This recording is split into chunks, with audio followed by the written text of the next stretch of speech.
Whoever runs this garage is an idiot. What is going on, everybody? Welcome back to the channel. I am Josh. I'm Ashley. That's Ashley. This is Ohio Off-Road.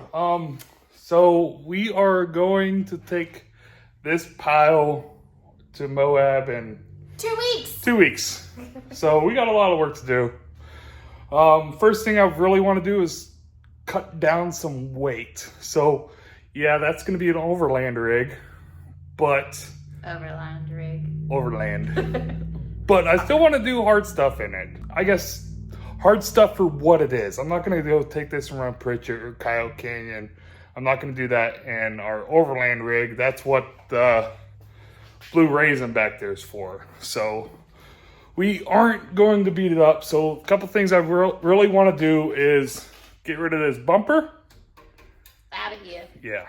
Because I was looking, it seems like those bumpers might weigh 200 pounds. So. And we already got this. Yeah. Big booty back here. So. Yeah, we already got the 35-inch tire. Oh yeah, that's something else we haven't showed you. We ended up getting rid of those Ironman MTs. You guys that run those, you guys are the real MVPs because they were terrible. They were bad. They were just really, really bad. So we ended up getting 35-inch Goodyear Duratracs. I absolutely love these tires.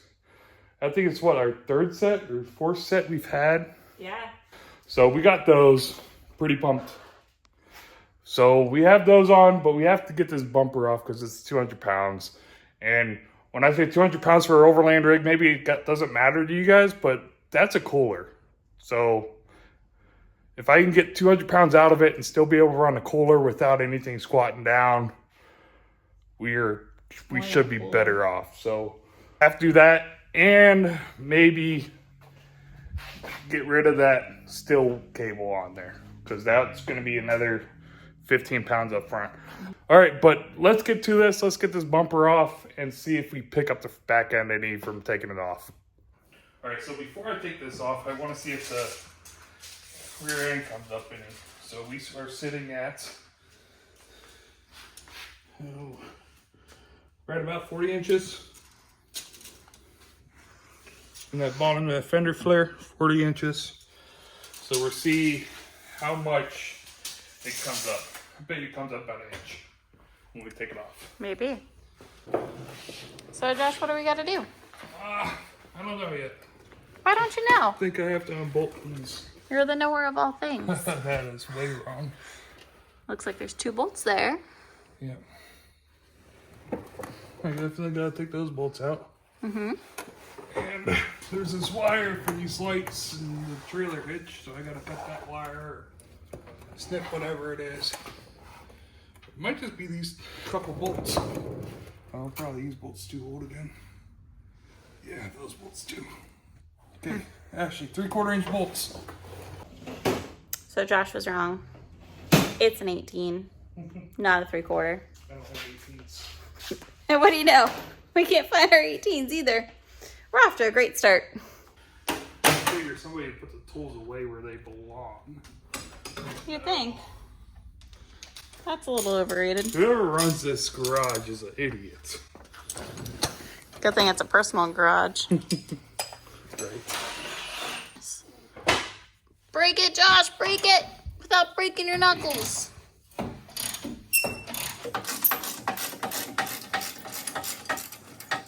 So, one side's done. One side's done. Man, that's a pretty spanking clean creeper there you got, Josh. Yep. Since I'm fat, I broke the last one. So. In your defense, that last one was probably like made in the 1950s. Yeah, so that last one was my grandfather's. And he's been gone for 10 years probably. And he probably had that when he was 20. Especially, you know how like the older generation, they actually like kept stuff. And kept it nice. And kept stuff nice. So. Josh cracked it in half. Yeah. It's not going to be a wall ornament. I'm sure it's not 300 pound rated. So my grandpa was a small man. Man, this one's nice. It's got a pillow. It's formed to your body. Harbor Freight. So you got both ends taken off.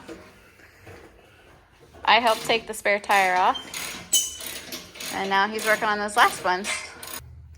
As ordered, smart tool with an 18. You're supposed to set them the right way when you hand tools. You're a fully capable adult, so you can figure it out. We have only one more bolt to go, Yep. and then it comes off. Oh, man. We got wires. Oh no!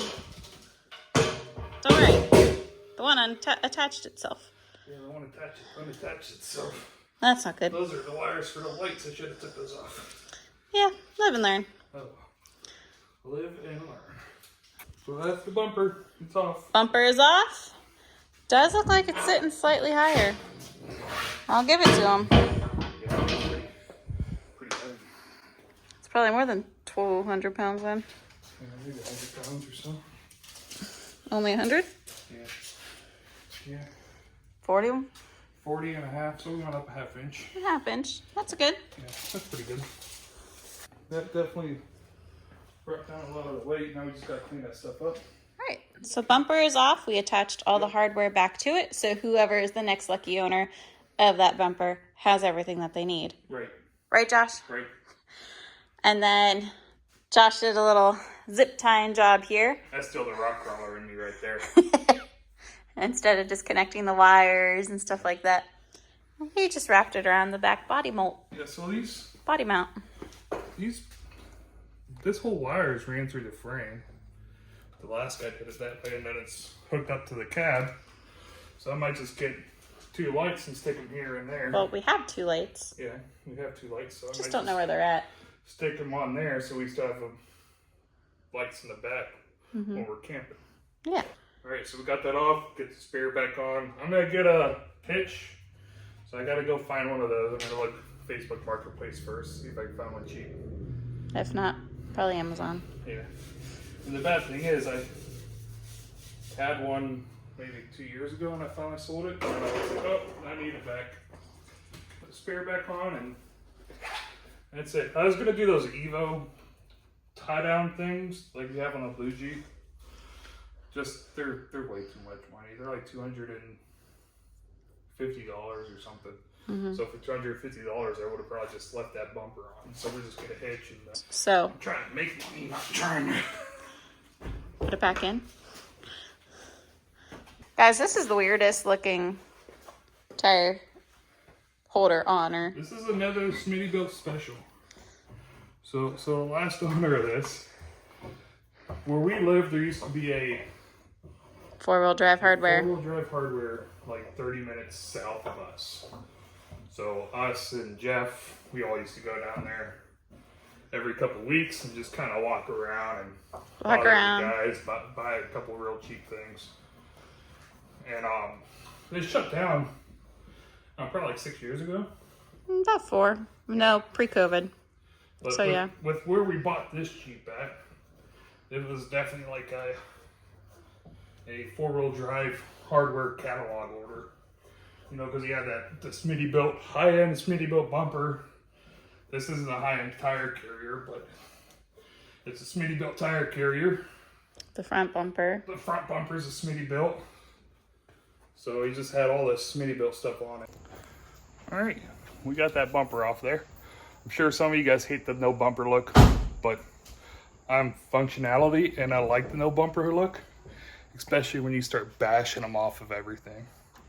So we got that done. Next is to get rid of the death cable. So we got a nice little synthetic cable we're gonna put on there.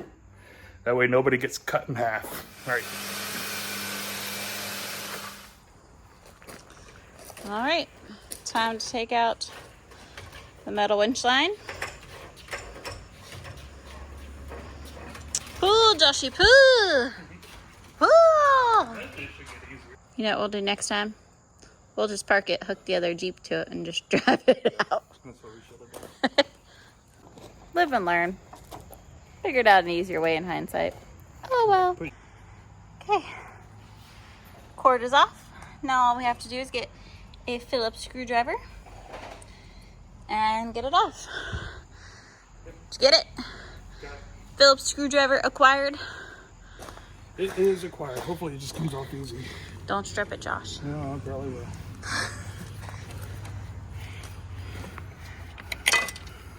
Ooh. Oh. Well, that's gone. And he found it. Found it. He's so little. Oh. All right, Josh. So tell us, what do you got there? A winch line. Just a synthetic 3/8 winch line. I This don't is think the I'm only. gonna have enough screw length to get that on there. Will it flip around? Still the same thickness. It's not long enough. So let me just go get a hammer and smack that end down. Hopefully.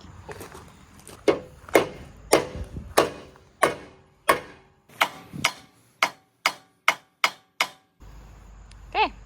So, sticks out. Kinda. A little bit. A little bit. But maybe as we tighten it, it'll cinch it in a little bit more. Maybe. We have it attached. It's attached. So now we just have to turn the Jeep on, hook up the winch cable or winch controller, and get it sucked in.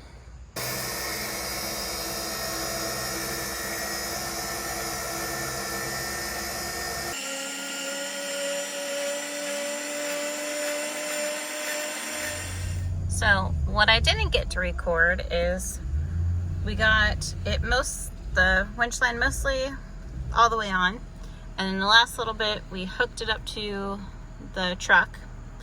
We hooked it onto the hitch of the truck, and then we used the winch cable and we winched it in as much as we could.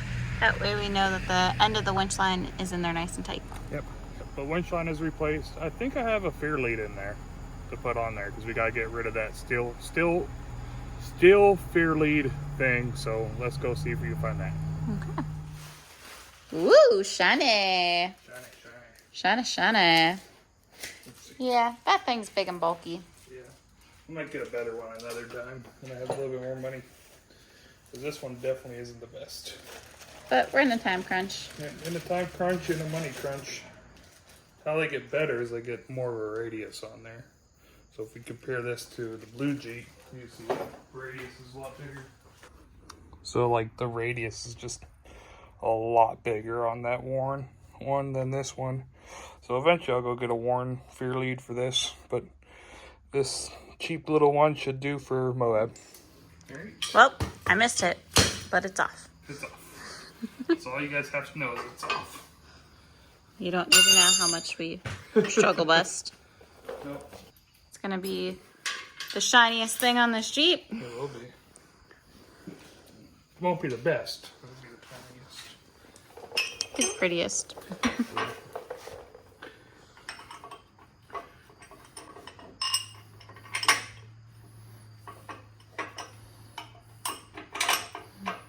Nope, Josh just dropped stuff. Little hands. Little hands to the rescue. Here it comes.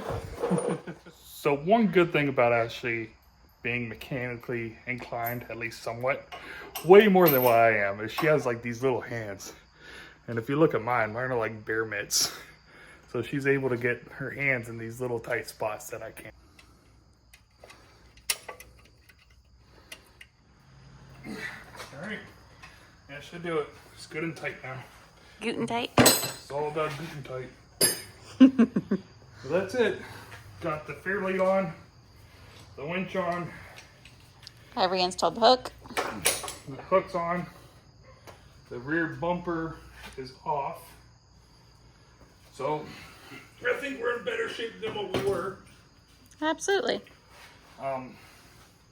Probably saved all in all 150 pounds between the rear bumper and that steel fair lead.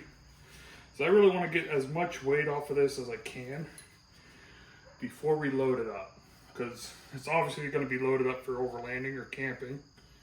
So when you do that, it just adds a lot of weight to it, especially if you're well on it. Especially on the Dana 44s, you're putting a lot of stress on those axles. So if it's light, the better it's going to work, and that's what we're going for. But it's all done. I think I'm going to stop it for this video. Don't forget to like, subscribe, share, leave a comment. Ring that notification bell and all that other fun YouTube stuff. All right, guys, as always, thanks for watching. Adios. Bye, guys.